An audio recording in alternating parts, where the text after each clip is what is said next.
parchet.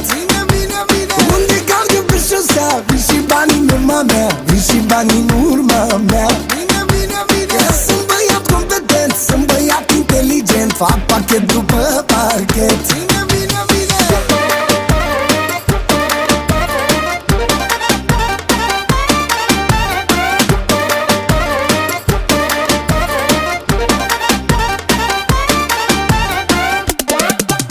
Șmecherilor de carton, niciodată eu nu dorm. Și când nu mă arăt fac grosul, că mă iubește bărbosul și vrea să fiu șeful vostru. Unde cald eu pe șosea, vin și banii în urma mea, vin și banii în urma mea.